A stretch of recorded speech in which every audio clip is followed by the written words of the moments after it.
Are there too many clowns in boxing? Watch this video. Hello, welcome to Tommy Edson. I hope you're all well. So a very quick video here because I'm asking the question, are there too many clowns in boxing or surrounding boxing these days?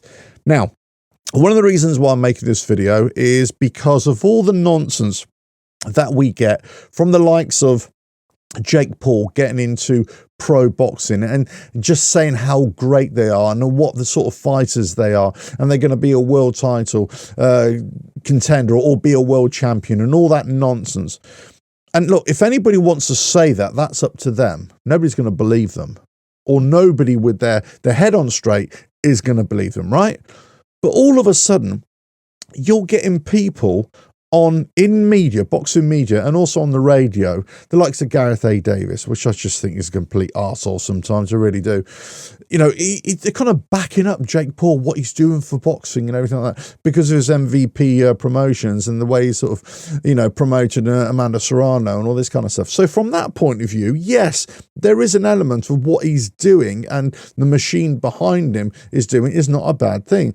But in terms of him as a boxer and what he brings to boxing, and the likes of Logan Paul and the likes of KSI, when they start giving it all this and what they say about, you know, how they would fight against, you know, pro fighters and what they would do and they're going to destroy them and all this kind of stuff. And they're bringing all this noise, but they don't actually fight anybody of any note. Now, the latest, as we know, Jake Paul fought Mike Tyson, 58-year-old Mike Tyson. All these clowns, they are clowns, as Carl Froch called them, clowns. And I totally agree, right?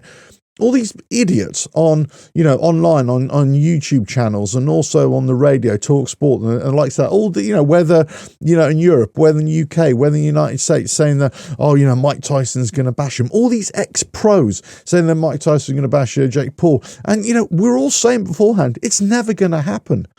It's never going to happen. Now, whether the fight was rigged or not is relevant. You know, whether the age gap was an issue was relevant. It's never going to happen. You've got to think logically about this. But he, regardless of that result, regardless of that fight, he's totally disrespecting boxing. And they think that just because he got in the ring with Mike Tyson at 58 years old, he somehow validates what he's done. Every time he's got into the ring with an MMA fighter, it validates him. Now, I'll give him his plaudits. I'll give him his credit in that he's got into the ring. I think that anybody gets into the ring, yes, give them credit, give them respect for that. But there are always levels to this. So if you're going to say to me, as Jake Paul, as KSI, as Logan Paul, say, look, we're getting into a boxing ring and we're having these kind of, you know, celebrity fights. We're having some kind of fights that are going to sell loads of pay-per-views. We're selling events. I would get it. You would not hear a peep out of me. In fact, I kind of side on KSI, who I don't like, who I don't rate at all as a person, as an individual. Not that I know him, but I just don't like the way the whole operates. But at least he stays within Misfits. At least he stays within that realm to say crossover boxing and YouTube boxing. And he might bring over Tommy Fury for a fight or something like that. Low-level pro boxers. They know where they're at. But unfortunately, with the likes of Jake Paul, a massive clown, a massive idiot, because he doesn't say that he's in that world. He says he's in the pro world and he's a pro fighter and he's going to be a world champion one day. And the biggest idiots of all are those who actually give him oxygen, who give him airtime, who allow him to say these things and let him say it unchallenged. These people on YouTube channels, these people on radio shows, on TV shows, sports shows, if they interview Jake Paul, the very first question they should be asking him, what are your intentions with boxing, your personal intentions? And he says, I want to be world champion. So, right, why don't you fight right now, your next fight, a boxer in a similar kind of age group and a similar kind of weight, let's say cruiserweight or whatever it is. Why don't you fight them right now? And he'll say, oh, well, and he'll start making excuses. Oh, there's not enough big enough name, whatever. So we'll say, hold on. The next question is, okay, so if that's the case, what's more important to you, to be world champion, boxer, a legitimate world champion, or is it just to sell pay-per-views and make an event? Because if it's about just making an event, everybody holds up their hands and say, that's no problem. You just want to be a boxing eventist. You want to be, you know, a marquee fighter. You want to do whatever you want to do, but you're not a pro boxer. That's the thing. You're not a pro boxer of any level. Now, you could argue And this is the case that has been put against the likes of, you know, any pro boxer, but the likes of Carl Froch, the likes of Tony Benn. You say, hold on a minute, when they were just young pros coming up, then they had poor records as well, or they were fighting, I should say, boxers with poor records. Well, that's how you build up your record, and that's how you go. You incrementally get better and better and fight better opponents. But at least they're doing it. Jake Paul and the likes have never done this. They've just gone after bigger names, bigger and better names. And most of these names are not in boxing, and certainly these names are not currently fighters as well. So you got the likes of Talk Sport hosts, Gareth A. Davis, you know, and the likes, you know, Spencer Oliver, you know, they're just, I mean, look, I don't like Simon Jordan so much as a TV personality or a YouTube personality or a radio host or whatever, but he does call it right when he says this is all nonsense, this is all rubbish as well. And many of the other radio hosts are saying, yeah, this is all nonsense as well, but they kind of go along with it.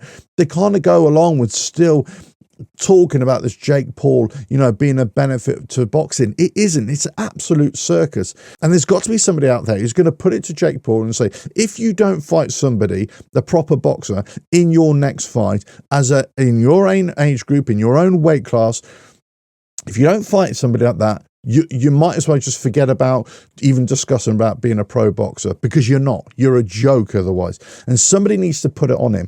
And the only person today I know who's put it on him like that is Eddie Hearn. Now, I'm not Eddie Hearn's biggest fan either, I've got to say. I think he's all right, but sometimes he's a bit of a, you know, he's a bit trappy. But at least he put it on him. At least he said to him, do you know what? You know, you're not a pro boxer. You're all right, but you're not a pro boxer. You're not a pro boxer at any level. And this didn't compute in Jake Paul's mind. And now, whether he's trolling, whether he's just doing this for publicity, whether he really doesn't believe any of this nonsense that come out of his head, whether he's just trying to scam the whole boxing world. And this is a problem when you get people in the boxing media, let's say, who are falling for this.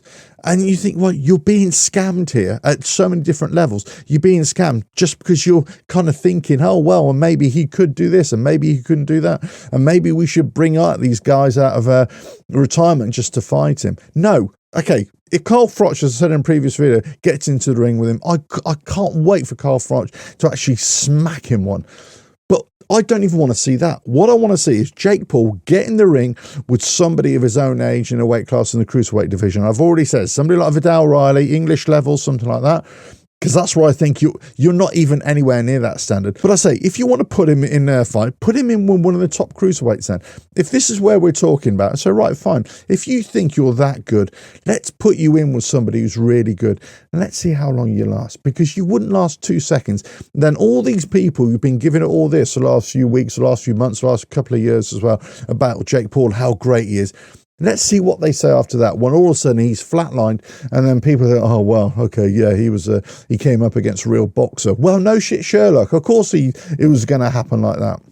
And all these people who keep on saying it validates what he's doing, because he keeps on getting in with MMA fighters and over the hill MMA fighters and over the hill boxers and all this kind of stuff. It does nothing to validate him as a boxer. It's absolute farce. And anybody who promotes this, well, for me, is an absolute tosser as well.